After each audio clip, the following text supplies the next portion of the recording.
ভবিষ্যৎ পরিকল্পনা, আমাদের ভবিষ্যৎ পরিকল্পনা যে আমরা আগামীতে বাংলাদেশে সরকার গঠন করে জনগণকে জবাবদিহিতামূলক গণতন্ত্র পরিষ্কারভাবে পুরোপুরিভাবে হাতে তুলে দিতে চাই। সরকারের পরিমাণ মানে সেন্ট্রাল সরকারের পরিমাপ ছোট করতে চাই, লোকাল সরকারের ক্ষমতায়ন করতে চাই, যেন জনগণের খুদ হাতে শক্তি বৃদ্ধি পায়। এবং একই সাথে আমরা বিশ্বাস করি, মানে এনডিএম আমরা বিশ্বাস করি যে বাংলাদেশের যে পোটেনশিয়াল আছে দেশ হিসাবে,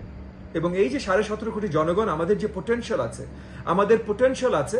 আগামী অল্প কিছু বছরের ভিতরে বিশ্বের গণ্যমান্য একটা দেশ হওয়া।